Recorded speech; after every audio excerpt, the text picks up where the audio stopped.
I really am going potty. Completely balmy. I climb down again and get one of the other mugs down and pop a tea bag into that. And then I go over and pull my mug off the mug tree and blow me, there's Jill's, just hanging there, in his usual place. I don't remember, but I must have taken it back down again, hung it up again. This is so strange. I can't believe I did that without even noticing. Oh, blimey. I suppose I must have done it when I was clearing up last night, clearing up all the mess from the floor. But it's really shaken me. I feel kind of cold and shivery. I can feel the hairs on the back of my neck going up again. So anyway, I take Jill's mug off and over to the kettle, and I take the tea bag out of the other one and pop it into Jill's. And then I pick up the kettle and start to pour it. But then it's like it jumps off the side and smashes on the floor, like something's pushed it off. And there's scalding water all down my leg.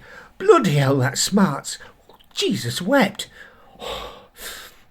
Glynis must have heard me hollering, because suddenly she's there, in the kitchen, wondering what all the noise is about. "Alec, what are you doing?" she says. "I'm scalding myself, Glynis, that's what I'm doing." "Whatever for, though?"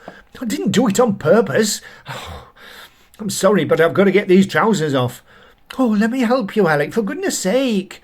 "I can manage. Look, kettle's boiled. Make yourself a cup of tea. I've got to go and change. I'll only be a moment." "OK, but all this mess on the floor."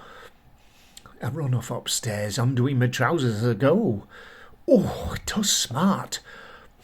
Run into the bathroom, push the door to behind me, and drop my kecks there and then. There's a long red flash down my leg where the water splashed me.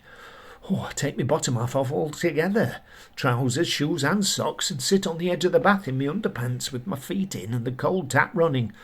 I try to splash it on my leg, but that's no good, so I grab down the shower head, set that to cold and spray myself. Oh, starts to ease a little.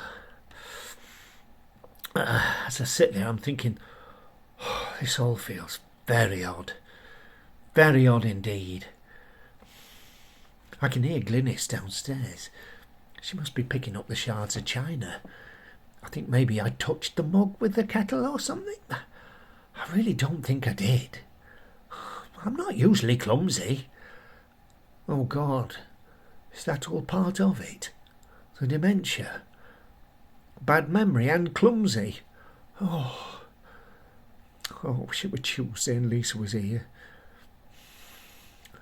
Glynis has come upstairs and is outside the bathroom door. "Are you all right, Alec?" "I'm fine, Glynis. I just burnt my leg, that's all. I'll be down in a moment." "Do you need a hand at all? I've got some good ointment next door. I could rub—" No, I'll be fine." "Oh, actually, can you pop into my bedroom? There's a big towel on the back of the door. Could you bring it through?" I hear her trot off down the landing, and then she's coming back. She taps on the door. It's ajar, but she taps on it anyway. "Are you decent?" she says. "If you can cope with a pair of lily whites, Glynis. I expect I'll cope, Alec." She pushes the door wider and thrusts the towel towards me with one hand and covers her eyes with the other. She's peeping through her fingers. "Don't be daft, Glynis." "Well," she says, "you never know, you might be trying to lead me astray." She gives a little giggle. "Lead you astray," I say, as if. But it's good to hear her giggling again. "Like I say, I'll be down in a minute. I'll just go and put something on." "OK," she says. "I've made you a cup of tea, so it seems you can't be trusted to do it yourself." "Cheeky," I tell her. "Hurry up then." I hear her pad off down the stairs. I dab myself down with the towel and wrap it round me like a skirt. Well, a kilt. And I go along to the bedroom and find my blue slacks.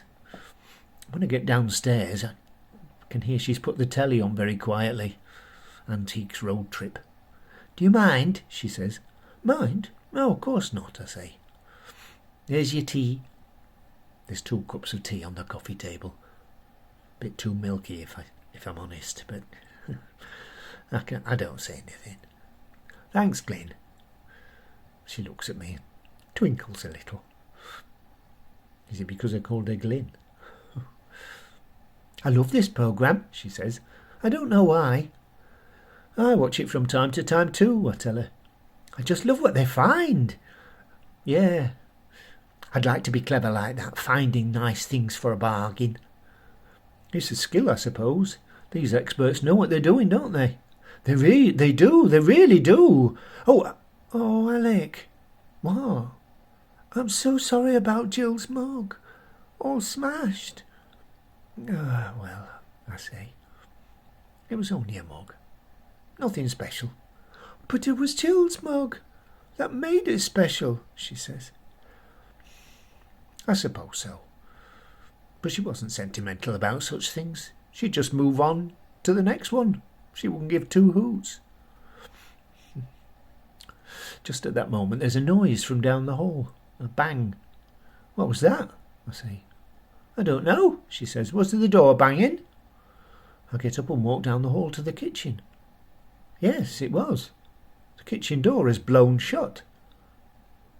It must be because the back door is stood wide open. I'm sure it was closed before. Key's still in it, and I usually keep it locked. Jill used to, and while I was out at work, and I do too, force of habit. Obviously, I opened it to let Glynis in. I suppose I can't have locked it again.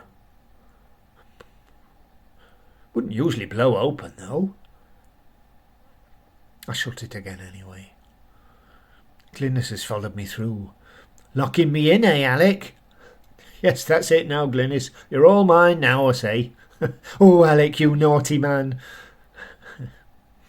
We turn to go back through to the front room, and blow me if the door doesn't blow open again. What's going on? I say. I just locked that. But you can't have, Alec. I did, I tell you. No two ways about it. I go and check. It's unlocked. What the... So I lock it again. Look, come and check it for me. Try turning the key to lock it. Glynis tries to turn the key, but I can't, she says. Well, you've definitely locked it this time. I'd locked it last time too, I say. Well, you can't have, Alec. It wouldn't have blown open if you'd really locked it, would it? There's something weird going on in this house. Something very weird. Oh, don't be silly, says Glynis. It's just you not remembering what you didn't do. I do remember, I do. Anyway, she says, I'd better go and get on. Thank you, Alec. What you got me to thank me for? Oh, you know, just being there, being my neighbour, being my friend. Ah, well, I'm not saying I told you so.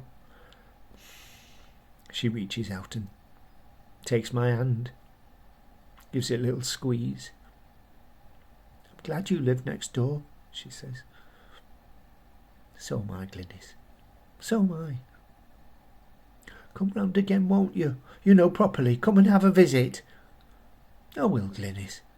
Any time. She turns to the back door again. I'm sorry about Jill's mug.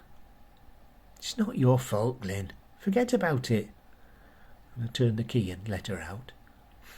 Bye-bye, she says. I lock the door again and check it. Give the door a good rattle. Glynis must hear, because she looks back at me and rolls her eyes. Then she wiggles her fingers goodbye to me, and I do the same.